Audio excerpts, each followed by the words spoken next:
बंधुगण ज्वर एक साधारण समस्या अटे जहाँ प्रत्येक व्यक्ति को अनेक थर होता है। जब विभिन्न प्रकार रोग कारण शरीर तापमान बढ़ी जाए तेबे ताहाकु ज्वर कही थांती। कंपन मुंड बिंधा एवं संपूर्ण शरीर व्यथा हेबा ज्वर सामान्य लक्षण होता है। अधिकांश लोक ज्वर ठीक भाव ट्रिटमेंट करती नहीं एवं बिना प्रेस्क्रिप्शन रे औषधर सेवन करिथांती। एही प्रकार अभ्यास शरीर पर क्षतिकारक अटे। कम बयसर लोकंकु ज्वर अधिक प्रभावित करिथाए। ज्वर साधारणतः 2 ରୁ 3 दिन भितर ठीक हो जाए, किंतु ज्वर बा फीवर भली समस्या को ठीक करिया पई किछि सरल घरोई उपचार मध्य करि हेबो।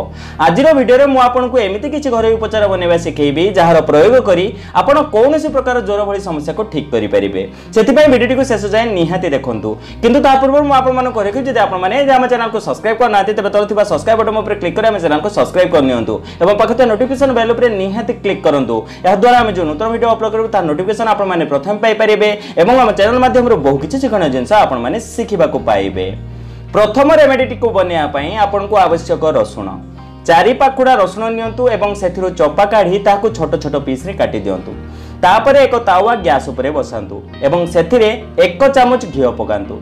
घी बदल रे आपण एथिरे राशि तेलर प्रयोग मध्य करि परिबे। एबे काटी रखिथिबा रसुण पाखुड़ा को एही घी रे पकई भाजी नियंतु। एहाकू सेते पर्यंत भाजंतु जेमिति एहा अल्प ब्राउन कलर होई जिवो।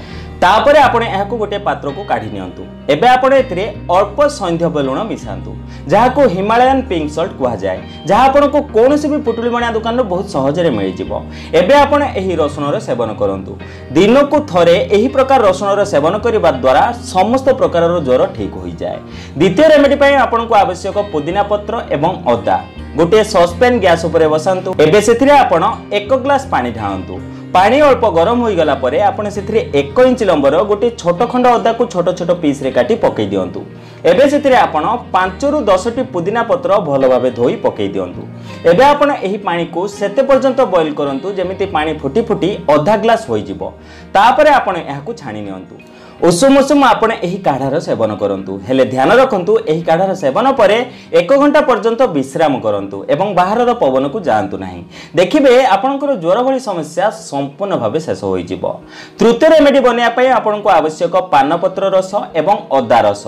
पानपत्र को ग्राइंडिंग करी सेथिरु रस बाहर करि नियंतु। सेही रसरु 2 चामच आपण एक पात्र को नियंतु। एबे आपण सेथिरे 2 चामच अदा रस मिसांतु। एबे आपण 1 चामच महू एथिरे मिसांतु एवं एहा को भलो भाबे मिक्स कर दियंतु। एही मिश्रण को सकाळ संध्या 2 टाइम सेवन करंतु। एहार सेवन करी देखंतु देखिबे कोनोसी प्रकारर ज्वर भली समस्या रु आपनको बहुत आराम मिलिबो एवं एहार कंटिन्यू सेवन करिबा द्वारा आपनकर ज्वर भली समस्या संपूर्ण भाबे शेष होई जिवो। एहा छडा आपनको आउ किछि कथरा ध्यान रखिबा को पड़िबो, जेमिति कि प्रचुर मात्रा रे पानी रो सेवन करंतु। प्रथमे पानी को गरम करंतु एवं सेही पानी ठंडा हैला परे आपण सेही पानी रो सेवन दिन सारा करंतु। अधिक पानी रो सेवन करिबा द्वारा शरीर रे जमा विषाक्त पदार्थ परिस्रा एवं झाळ रूपरे शरीर रो बाहरी जाय। एहा छडा ज्वर कारण रु जदि आपनको शरीर रो टेम्परेचर बढ़ी जायछि तेबे ठंडा पानी रे भेदा जायथिबा कपड़ा मुंड उपरे रखंतु। जळपट्टी देबा द्वारा आपनको शरीर रो ज्वर ओल्हेई जाय एवं टेम्परेचर मुंड को चढ़े नाही। एहा छडा फ्लू भली समस्या रे पियाज रस को बारंबार सेवन करबा द्वारा ज्वर भली समस्या ठीक हो जाए एवं आपन को बहुत आराम मिली थाए। तेबे एही सब रेमेडी सेवन करी आपण निजर ज्वर भली समस्या को ठीक करि परिबे।